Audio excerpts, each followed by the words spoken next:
Where I healed, because I was right where you are. I think every single person in this room, every mom in this room has a story where they feel like one of their kids just don't get it. They're always going to be one that's going to remind you, going to tell you about you when they get mad. I think the greatest gift I ever gave myself was I went through deliverance. I went through a deliverance with a guy named E.O., and for 4 hours, this man, I didn't know it, but it was me. I needed deliverance from me. I was so ashamed that I wasn't like my mother. I was so ashamed that I couldn't cook. I was so ashamed that I was terrible with men, that choices in men. I was so ashamed. There was just so much baggage. And I began that day on a journey of forgiving me. And every time my son or sons would say something, I'd be like, you're right. And I'm sorry.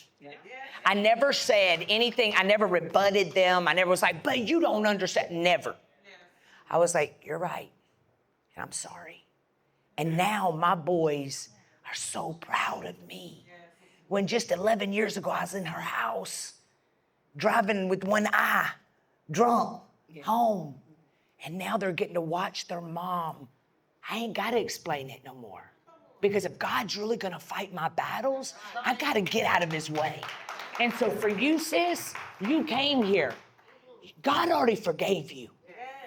God sometimes has to put you in a position, your child in a position where your daughter is going to hit rock bottom and find the rock at the bottom, which is Jesus. My mama couldn't save me. My mama would hear me upstairs in her house bawling and heaving and crying and weeping, and she did not come up to save me. Because God told me not to. Because God told her not to. And so today, you got to be released. You got to stop saying how you went and found all these jobs and how you did this, and you're trying to convince yourself. When you're really healed, you ain't got to say none of that. You just like, look at me now.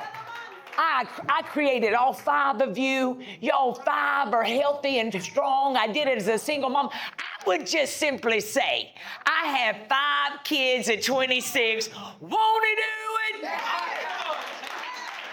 And you ain't even got to explain yourself. Forgiveness is already in the room.